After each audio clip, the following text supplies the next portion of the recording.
দলের স্বাধীনতা, একটি পরিবারের স্বাধীনতা। আর আজকে 2024 সালে যে স্বাধীনতা অর্জিত হয়েছে সেই স্বাধীনতা হলো গোটা জাতির স্বাধীনতা। সংগ্রামী ভাইয়েরা আমার, আমরা দেখছি দেশকে একটি জাহিলিয়াতের দিকে নিয়ে যাওয়া হচ্ছিল। আওয়ামী লীগ যে অপকর্ম করছে তার প্রমাণ 1975 সালের শেখ মুজিবের নিহতের মাধ্যমে আমরা দেখেছি। আমাদের তখন জ্ঞান বুদ্ধি ছিল, আমরা দেখেছি শেখ মুজিব মৃত্যুর পরে এদেশের মানুষ আনন্দ উল্লাস করেছিল, প্রতিবাদ করার আমাদের রাজপথে নামে নাই। আমরা 24 সালে দেখলাম তারা স্বপ্ন দেখছিল, প্রথমে বলেছিল 21 সাল, তারপরে 41 সাল, আবার স্বপ্ন দেখছেন গোটা 2022 সাল পর্যন্ত আপনার ক্ষমতায় থাকবেন। এই স্বপ্ন সেই স্বপ্নের মতোই 1975 সালে যখন 25শে জানুয়ারি বাকশাল গঠন করা হয়েছিল, সংসদে বিল পাস করা হয়েছিল যে 25শে জানুয়ারি বিল পাস করলো, আর কোনো বাংলাদেশে কোনো দল থাকবে না, একটি মাত্র দল থাকবে, সেই দলটির নাম হলো বাংলাদেশ কৃষক শ্রমিক আওয়ামী লীগ। আর যতদিন পর্যন্ত শেখ মুজিব বেঁচে থাকবে আর কোন প্রেসিডেন্ট নির্বাচন হবে না, শেখ মুজিব আজীবন প্রেসিডেন্ট। 25শে জানুয়ারি বিল পাস আর 15ই আগস্ট আল্লাহ দুনিয়া থেকে বিল পাস করে তাকে এই বাংলাদেশ থেকে বিদায় করে দিয়েছিলেন। সংগ্রামী আমার, আপনি জাতির কাছে ক্ষমা চেয়ে ক্ষমতা আসার পরে সকল দলকে নিষিদ্ধ ঘোষণা গ্রহণ করেছিল আওয়ামী লীগ। যারা এই কথা বলতে যায় তারাই রাজাকার, তারাই আন্দোলন ট্র্যাক লাগে, তাদেরকে এই বাংলাদেশের সকল অধিকার থেকে, গণতন্ত্র থেকে, ভোটাধিকার থেকে, সারা কিছু থেকে এই আওয়ামী জাহিলিয়াত বঞ্চিত করেছে। আমরা দেখতে পেয়েছি যখনই আন্দোলন হয়েছে তখনই তাদেরকে রাজাকার ট্যাগ লাগানো হয়েছে, বিচার ব্যবস্থাকে ধ্বংস করে দেওয়া হয়েছে। যারা 15 বছর আগে ভোট দেওয়া শিখেছেন, ভোটার হয়েছে, তাদের ভোট দেওয়ার কোনো সুযোগ হয় না। তারা ভোটাধিকার বন্ধ করেছে। দেশের সকল গণতান্ত্রিক, সকল সাংবিধানিক প্রতিষ্ঠানকে ধ্বংস করে এই আওয়ামী লীগ এই বাকশালী কায়দায় বাংলাদেশকে শাসন করা শুরু করেছিল। সকল আমাদেরকে জেলে নিক্ষেপ করা হয়েছে, জামাত নেতাদেরকে জেলে নিক্ষেপ করা হয়েছে। আল্লামা দেলোয়ার হোসেন সাঈদী ওই দেলু রাজাকার ছিল, সেই দেলু রাজাকার বানানো হয়েছে আল্লামা দেলোয়ার হোসেন সাঈদী। ঠিক ঢাকা মিরপুরে কাদের বাসায়, আব্দুল কাদের মোল্লাকে কাদের বাসায় বানানো হয়েছে। এভাবে একটা পর একটা আন্দোলন হয়েছে। আমরা দেখছি মাঠে যখন আন্দোলন হয়েছে তখন ঢাকায় জড়ো করে, ঢাকায় ছাত্রদেরকে জড়ো করে প্যাকেট বিরিয়ানি খাওয়িয়ে ওই শাহবাগের নাস্তিকদেরকে তাদেরকে আশ্রয় দেওয়া হয়েছিল, নাস্তিকদের লালন পালন করা হচ্ছিল।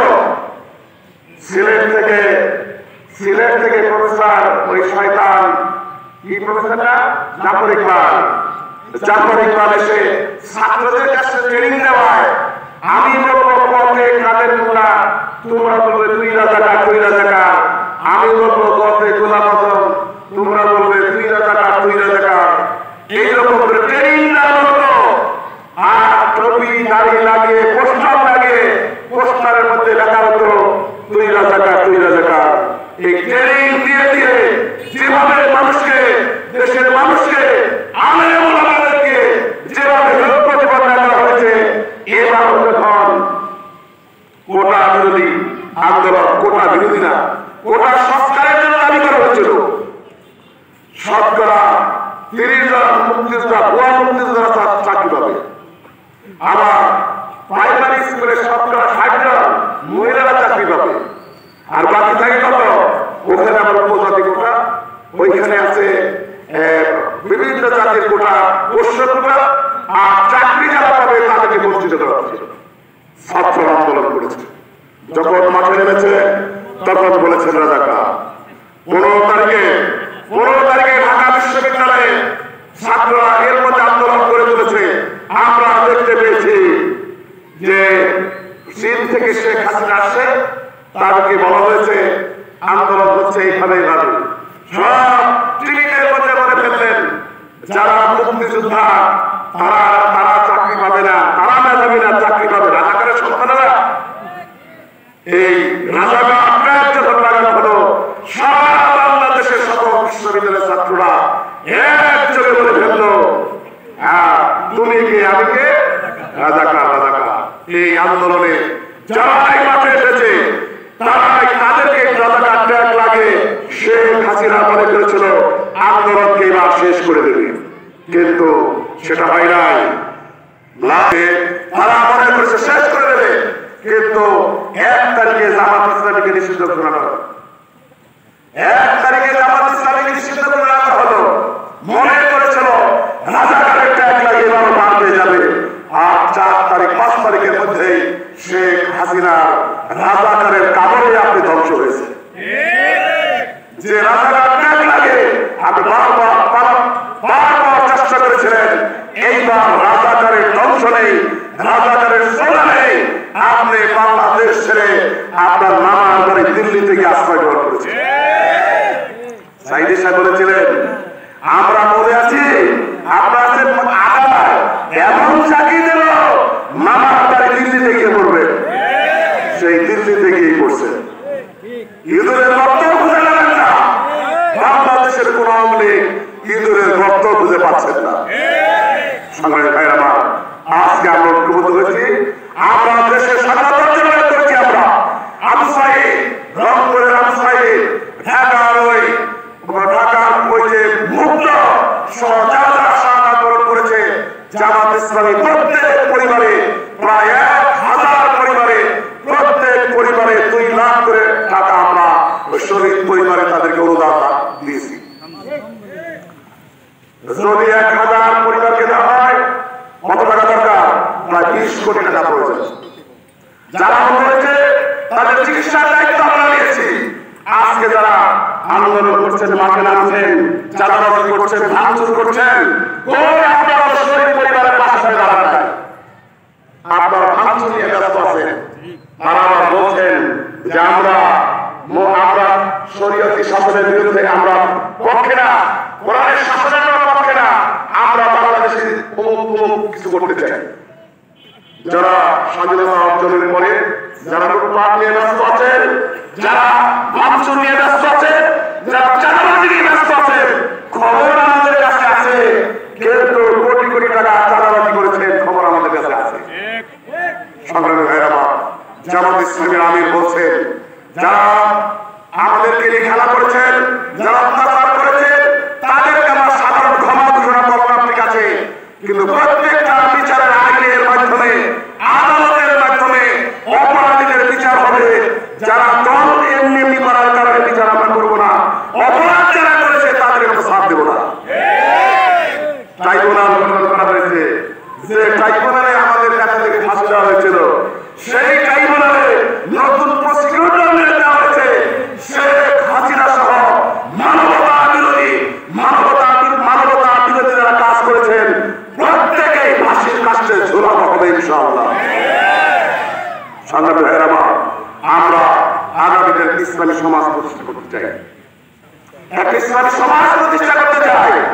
সেই সমাজ প্রতিষ্ঠার জন্য আপনারা বাড়িতে বাড়িতে গিয়ে, আপনারা ঘরে ঘরে গিয়ে, পাড়ায় গিয়ে আপনারা আন্দোলনের জন্য একটা পরিবেশ তৈরি করবেন। আমরা ঘরে ঘরে দুর্গ তৈরি করতে চাই, পাড়ায় দুর্গ গড়ে তুলতে চাই, যে আহ্বানের মাধ্যমে মানুষকে কোরআনের মাধ্যমে, কোরআন সুন্নাহর মাধ্যমে বাংলাদেশকে আমরা ইসলামী রাষ্ট্র বানাতে চাই। আপনারা রাজি আছেন কিনা? যারা রাজি আছেন তাদেরকে প্রমোট করতে চাই, যারা রাজি আছেন তাদেরকে অনুরোধ করতে চাই, ইসলামী আন্দোলনের দ্বারা আমরা ঘরে ঘরে পৌঁছে দেব ইনশাআল্লাহ। কাদের কাছে আমরা দেশটা দিতে চাই না, কি বলেন?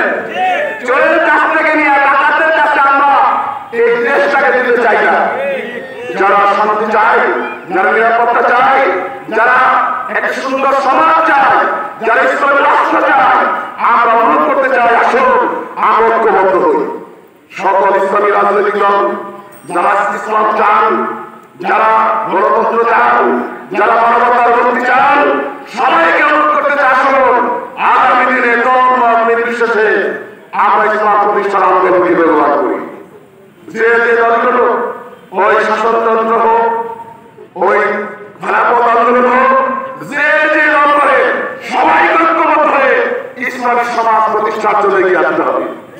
কারণ আমরা আল্লাহর কাছে একদিন জবাবদিহি করতে হবে, দেশটা ভালো করতে হবে। সেই অনুরোধ করছি আপনাদেরকে, আপনারা আগামী দিনে ইসলামী সমাজ প্রতিষ্ঠার জন্য আমরা আপনাদেরকে ঐক্যবদ্ধ হওয়ার আহ্বান জানাচ্ছি। পাড়ায় পাড়ায় গিয়ে দিনের দাওয়াত দেবেন, কোরআনের কথা বলবেন, আর যারা চাঁদাবাজি করতে যান তাদেরকে সতর্ক করে দেবেন। আমাদের কাছে খবর আছে, দাদাজি বাবার খবর আছে, আমার অঞ্চলের খবর আছে, বিভিন্ন জায়গায় খবর আছে আমাদের কাছে, লুটপাট করা হচ্ছে। আজকে এক জায়গায় শুনলাম 50 লাখ টাকা একজনের কাছে নেওয়া হয়েছে। সংগ্রামী ভাইরা আমার, যারা আন্দোলনে ছিল না, সংগ্রামে ছিল না, জামাত ইসলামী, বাংলাদেশ জামাত ইসলামী জীবন দিয়েছে, আমাদের নেতাদের ফাঁসি হয়েছে। মাওলানা মতিউর রহমান নিজামী, হাজী হাসান মোহাম্মদ মুজাহিদ, আমরুজ্জামান, আব্দুল কাদের মোল্লা, মীর কাসেম আলীকে অন্যায়ভাবে ফাঁসি দেওয়া হয়েছে। এবং সাইদি সাইদি, অধ্যাপক গোলাম আজম, মাওলানা আব্দুস সুবহান, মাওলানা কে ইউসুফ, এদেরকে কারাগারে শাহাদাত বরণ করেছেন। প্রত্যেক শাহাদাতের জন্য আমরা সিদ্ধান্ত নিয়েছি, যারা মিথ্যা সাক্ষী দিয়েছেন, যে বিচারপতিরা অন্যায় বিচার করেছেন, সবাইকে বিচারের আওতায় আনা হবে ইনশাআল্লাহ। যারা 5 অক্টোবরে গুরুত্বপূর্ণ ভূমিকা পালন করবেন সে আশাবাদ ব্যক্ত করছি। আর যারা শাহাদাত বরণ করেছেন তাদেরও আল্লাহর দরবারে মাগফিরাত কামনা করছি। যারা ক্ষমতায় আছেন, অন্তর্বর্তীকালীন সরকার, তাদের উদ্দেশ্যে বলতে চাই, যারা চালান তাদেরকে আপনারা শাস্তির আওতায় নিয়ে আসেন। সাথে সাথে আর আগামী দিনে নির্বাচনের পরিবেশ তৈরি করে আপনারা নির্বাচন দিনের সেটা আমরা আশা করছি। নির্বাচন দিতে গেলে মাঠ স্বীকার করতে গিয়ে অনেক অন্যায় হয়ে যেতে পারে। সেই জন্য যৌক্তিক সময় দিয়ে আগামী দিনে নির্বাচনের একটা পরিবেশ তৈরি করে নির্বাচন দেওয়ার অনুরোধ করে আপনাদের কল্যাণ কামনা করে সবাইকে ধন্যবাদ জানিয়ে, কষ্ট করে যারা আসছেন সবাইকে এই কষ্টের জন্য আল্লাহর কাছে পুরস্কার কামনা করছি। আপনাদের ধন্যবাদ জানাচ্ছি। সবাইকে ধন্যবাদ। আসসালামু আলাইকুম ওয়া রাহমাতুল্লাহি ওয়া বারাকাতুহু।